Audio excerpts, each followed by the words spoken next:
दोस्तों, चंद्रयान 3 चांद के इतना नजदीक जा चुका है कि अब तो बस कुछ ही किलोमीटर दूरी उसकी रही है। रूस की भी धड़कनें बढ़ गई है। 14 अगस्त को वैज्ञानिकों ने 11:30 बजे से 12:30 बजे के बीच चंद्रयान 3 को चौथी कक्षा में डाला था। इसके लिए इसरो के हेडक्वार्टर में बैठे वैज्ञानिकों ने इसके इंजन को कुछ देर चालू किया और चंद्रयान 3 ने इतिहास रच दिया। चंद्रयान 3 सफलतापूर्वक चांद के नजदीक चला गया। अभी चंद्रयान 3 1900 किलोमीटर प्रति सेकंड की रफ्तार से चांद की सतह से महज 150 किलोमीटर दूर यात्रा कर रहा है। लेकिन आज यानी 16 अगस्त को वैज्ञानिक फिर से एक काम को करने वाले हैं। आज का दिन चंद्रयान के लिए बहुत ही ज्यादा इम्पोर्टेंट है। आज ये एक कदम सफलता पार करने के बाद चंद्रयान की दूरी चांद से महज 100 किलोमीटर ही दूर रह जाएगी। इतनी रफ्तार से आगे बढ़ रहे चंद्रयान 3 ने दुनिया की स्पेस एजेंसियों की नींद उड़ा रखी है। अमेरिका और रूस दोनों ही घबराए हुए हैं। लेकिन इसका जो मेन काम जिससे बहुत मुश्किल माना जाता है उससे वैज्ञानिक 17 अगस्त को करने वाले हैं। आखिर 17 अगस्त को वैज्ञानिक चंद्रयान 3 के हिस्सों को अलग क्यों करेंगे और आगे चांद से 100 किलोमीटर दूर जाने के बाद क्या ये सीधा चांद पर उतर जाएगा या आगे भी कुछ अलग तकनीक अपनाई जाएगी?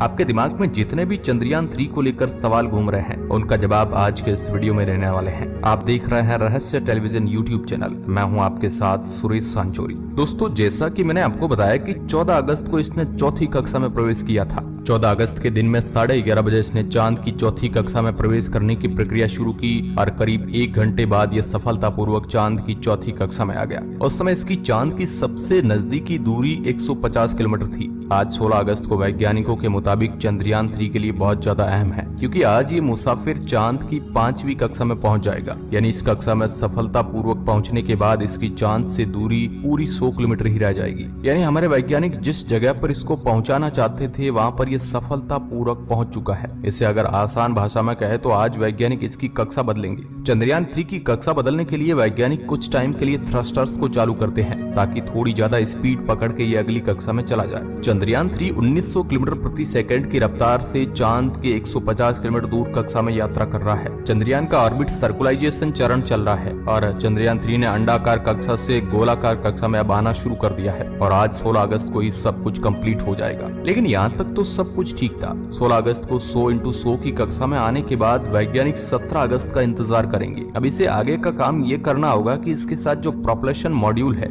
उसको वैज्ञानिक चंद्रयान 3 के लैंडर से अलग कर देंगे। अब आप सोच रहे होंगे कि आखिर चंद्रमा पर इसे कैसे अलग कर देंगे। इसके लिए वैज्ञानिक एक सीक्रेट तकनीक का इस्तेमाल करेंगे। इसको अलग करने के बाद वैज्ञानिक प्रोपल्शन मॉड्यूल की स्पीड को कम कर देंगे ताकि लैंडर वाला हिस्सा इससे आगे निकल जाए। 17 अगस्त को यह सफलतापूर्वक काम होने के बाद वैज्ञानिक आगे के काम को शुरू कर देंगे। 17 अगस्त से लेकर 23 अगस्त के बीच वैज्ञानिक इसके आगे की लैंडिंग यात्रा को धीरे धीरे स्टार्ट करेंगे। हालांकि 17 अगस्त के बाद भी इसे डायरेक्ट वहां पर नीचे नहीं भेजा जाएगा, बल्कि इसे अंडाकार पथ में धीरे धीरे चांद के नजदीक ले जाएगा। लेकिन अब आपके दिमाग में सवाल उठ रहा है कि क्या हम चंद्रयान 3 की लाइव लैंडिंग देख पाएंगे? क्योंकि आपको पता दिखाया था चंद्रयान 3 के लिए 23 अगस्त बहुत ही ज्यादा खास है। 23 अगस्त 5:47 पर चंद्रयान के चांद पर लैंड करने के समय को फिक्स किया गया है और इसी समय ही पूरे देश के 140 करोड़ आबादी इंतजार कर रही है। इस पल की खुशी इसलिए भी है क्योंकि हम पहली बार चांद की जमीन पर उतरने जा रहे हैं। यानी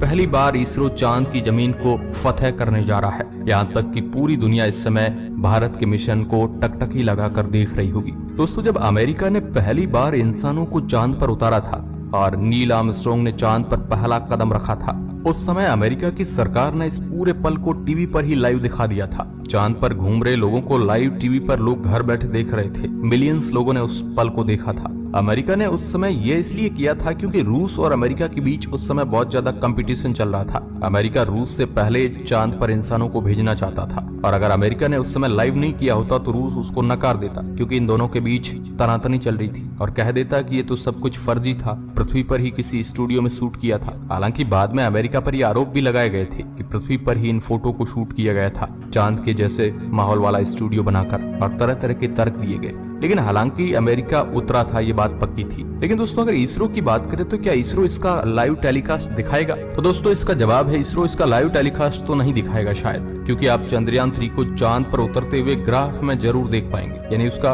वीडियो लाइव आप नहीं देख पाएंगे, लेकिन टीवी पर भी उसका ग्राफ लाइव चल रहा होगा कि उसकी स्थिति असल में क्या है। जैसा कि पिछली बार सभी टेलीविजन चैनल्स पर उसका ग्राफ लाइव दिख रहा था, और जब उसका संपर्क वैज्ञानिकों से टूटा तो चंद्रयान 2 ग्राफ से बाहर हो गया था। इस बार भी चंद्रयान 3 को ग्राफ के रूप में आप जरूर लाइव ट्रैक कर पाएंगे। हालांकि लाइव वीडियो रिकॉर्डिंग का सिस्टम वैज्ञानिकों ने इसके अंदर ऐड नहीं किया है। हो सकता है उसके अंदर लाइव कैमरा लगे हो जिससे केवल वैज्ञानिक ही देख पाए, लेकिन इस बात के चांस ज्यादा है कि चंद्रयान 3 चंद्रमा की जमीन पर सफलतापूर्वक उतरकर वहां से अपने उतरने की जर्नी का वीडियो भेज दे, क्योंकि कुछ दिन पहले चंद्रयान 3 ने चांद के ऊपर घूमते हुए उसकी काफी हैरान कर देने वाली वीडियो को दुनिया के सामने भेजा था, जो कि ऊपर से ली गई थी। काफी क्लियर वीडियो फुटेज थी। अभी आज की तारीख में चंद्रयान 3 मिशन के अंदर 3 पार्ट मौजूद है। प्रोपल्शन मॉड्यूल जो कि चंद्रयान 3 के लैंडर और रोवर को चंद्रमा पर लेकर गया है, और दूसरा पार्ट है लैंडर, और तीसरा भाग लैंडर के अंदर रोवर। लेकिन दोस्तों 17 अगस्त के बाद इसे नीचे उतरने की प्रक्रिया वैज्ञानिकों के लिए बहुत ज्यादा मुश्किल है। हालांकि चंद्रयान 2 के फेल मिशन के डाटा वैज्ञानिकों के पास जरूर है। उन डाटा की मदद से वैज्ञानिकों को ये तो पता है